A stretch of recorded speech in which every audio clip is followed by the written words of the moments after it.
नमस्कार प्यारे विद्वान साथियों, मैं महेंद्र चौधरी पीएसवी के इस ऑनलाइन डिजिटल प्लेटफॉर्म पर आप सभी का स्वागत करता हूं, हार्दिक अभिनंदन करता हूं।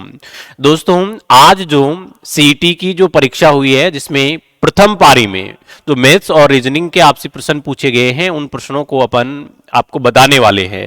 अब देखो इन दोनों सब्जेक्ट में हमारे कुल कितने पूछे गए हैं। अगर हम बात करें फर्स्ट शिफ्ट की तो फर्स्ट शिफ्ट के अंदर रीजनिंग से हमारे 6 प्रश्न पूछे गए हैं और हम बात करें मैथ्स की तो मैथ्स से पूछे गए हैं कितने 19। क्लियर, यानी दोनों को मिलाकर कितने प्रश्न पूछे गए हैं 25। यानी पहली जो शिफ्ट है उसमें दोनों को मिलाकर 25 प्रश्न पूछे गए हैं।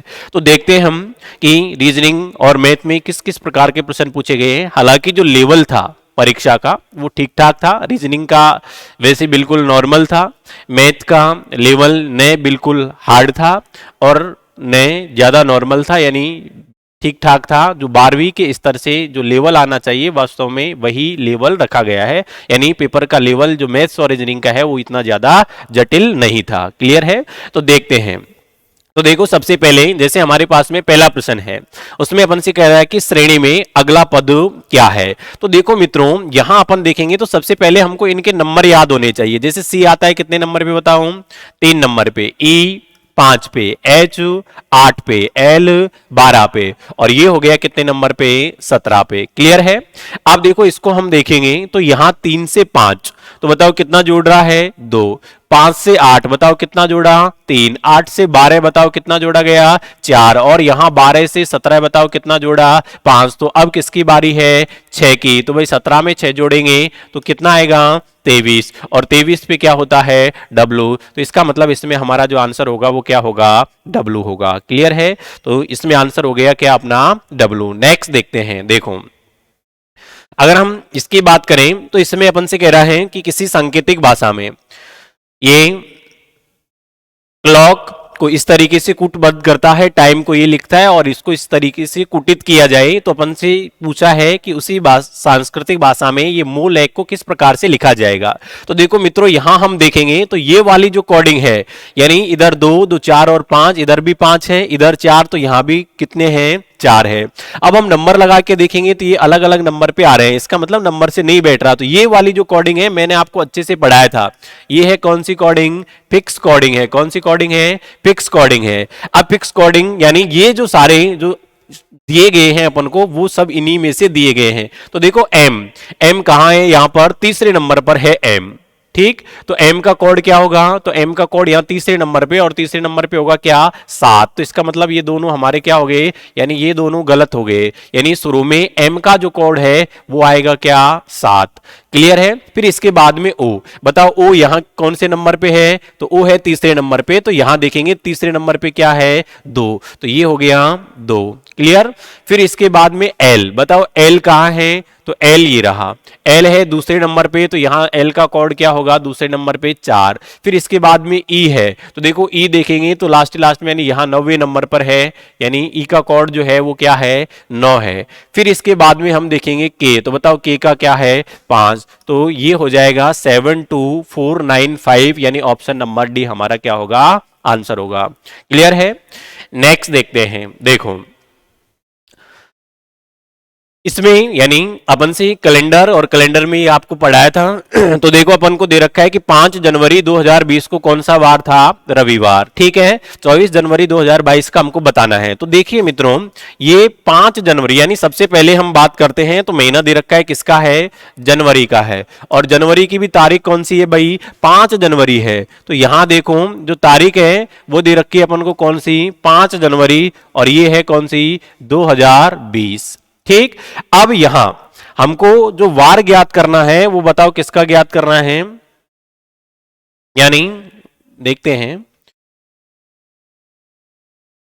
ये है देखो 5 जनवरी। ठीक, और 5 जनवरी जो है वो किसकी है, 2020 की है। तो सबसे पहले बताओ 2020 जो है वो कौन सा वर्ष है, साधारण वर्ष है या लीप वर्ष है? तो 2020 कौन सा वर्ष है, लीप वर्ष है। ठीक, फिर इसके बाद में 5 जनवरी 2021 पे आएंगे अपन, फिर इसके बाद 5 जनवरी 2022 पे आएंगे, और जैसे ही 2022 की 5 जनवरी का पता लगेगा इसके बाद में हम आ जाएंगे, बताओ कौन सी जनवरी पर, 24 जनवरी 2022 पर। क्लियर है? तो देखते हैं। तो यहां देखो मित्रों, हम देखेंगे तो 5 जनवरी 2020 से 5 जनवरी 2021 पे जाएंगे। तो मैंने आपको बताया था कि यदि साधारण वर्ष से अगले वर्ष में जाते हैं तो एक दिन आगे चलते हैं, और यदि लीप वर्ष से अगले वर्ष में जाएंगे जिसमें फरवरी महीना लीप वर्ष का काउंट हो रहा है, तो फिर ऐसी अवस्था में 2 दिन आगे चलेंगे। तो देखो यहां 2020 से 21 पे आ रहे हैं, तो बताओ कितने दिन आगे चलेंगे, 2 दिन।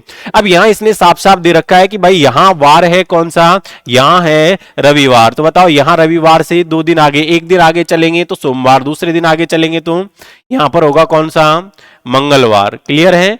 फिर इसके बाद इससे एक दिन आगे चलेंगे, मंगलवार से एक दिन वार, तो ये हो जाएगा कौन सा, बुधवार।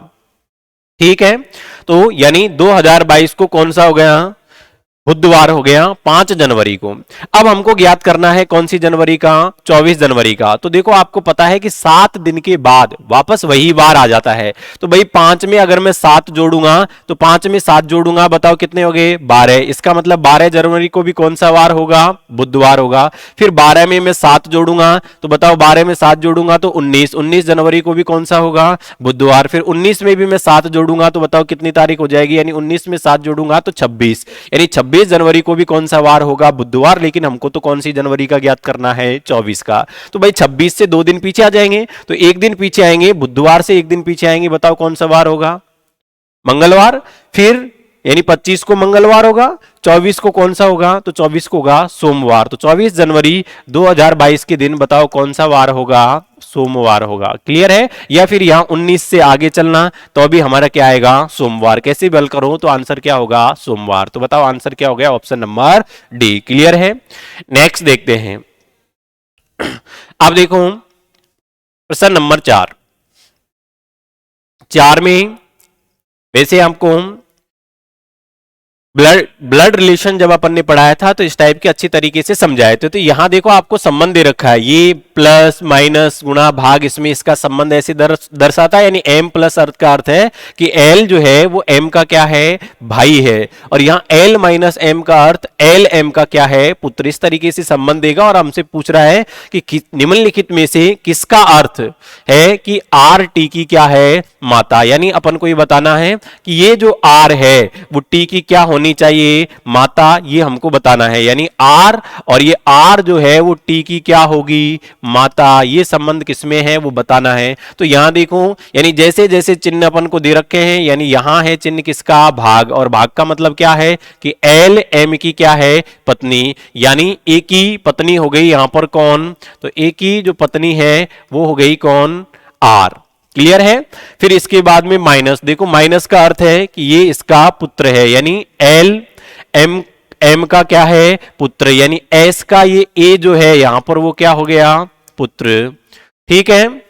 अब फिर इसके बाद में यहां प्लस है, प्लस का अर्थ है कि L जो है वो M का क्या है, भाई। यानी ये पहले वाला जो है, यहां देखो L M नहीं है, यहां अलग अलग है, तो कोई बात नहीं, संबंध अपन को इस तरीके से ध्यान रखना है।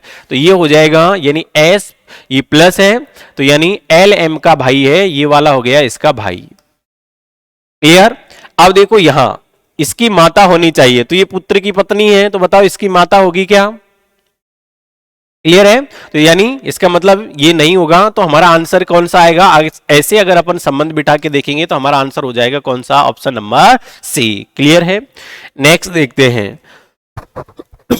देखो अपन से कह रहा है कि पुनीत पश्चिम की ओर चलता है, वह बाईं ओर मुड़ता है, फिर बाईं ओर मुड़ता है, एक बार पुनः बाईं ओर तथा अब दाईं ओर, और अंत में फिर दाईं ओर चलता है। तो बताऊं वह किस दिशा की ओर जा रहा है। क्लियर? यानी किस दिशा में जा रहा है। तो मैंने आपको बताया था कि जब इस प्रकार से देगा अपन को, तो यहां पर जो समान चीजें हैं, ठीक, तो उनको एक तरफ लिख लेंगे अपन। तो यहां देखो ये बाईं ओर चलता है, तो ये अपन ने लिखा बाईं ओर, ठीक।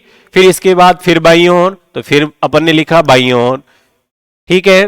फिर पुनः बाईं ओर, तो फिर वापस अपन ने लिखा बाईं ओर, ठीक। फिर इसके बाद दाईं ओर, तो यहां लिखा दाईं ओर, फिर यहां अंत में फिर दाईं ओर घूम रहा है, तो ये लिखा दाई। और मैंने आपको बताया था कि एक बाएं से एक दायां कट जाता है, ठीक है। तो बताओ क्या बचा लास्ट में, बाईं ओर। तो ये जिस दिशा में जा रहा है उससे किधर घूमना है, बाईं ओर। तो बताओ कौन सी दिशा में जा रहा है, ये पश्चिम। तो यानी ये दिशा बनाएंगे, ये हो गई उत्तर, ये हो गई कौन सी, पूर्व, ये हो गई कौन सी, पश्चिम, ये हो गई कौन सी, दक्षिण। तो बताओ पुनीत कौन सी दिशा में जा रहा है, पश्चिम में। पश्चिम में यानी इस तरफ पुनीत जा रहा है। तो यहां से अगर हम इसको बाईं ओर घुमाएंगे, तो बाईं ओर का मतलब इधर अपन जा रहे हैं, तो बायां हाथ होगा नीचे की ओर। तो इसका मतलब पश्चिम से अब वो किस दिशा में जाएगा, बताऊं, दक्षिण दिशा की ओर। तो हमारा जो आंसर होगा वो क्या होगा, दक्षिण होगा, यानी ऑप्शन नंबर डी होगा। क्लियर है। तो इस प्रकार से ये हमारे रीजनिंग के प्रश्न पूछे गए थे। अब मैथ के जो है वो अपन नेक्स्ट वीडियो में देखेंगे, ठीक है।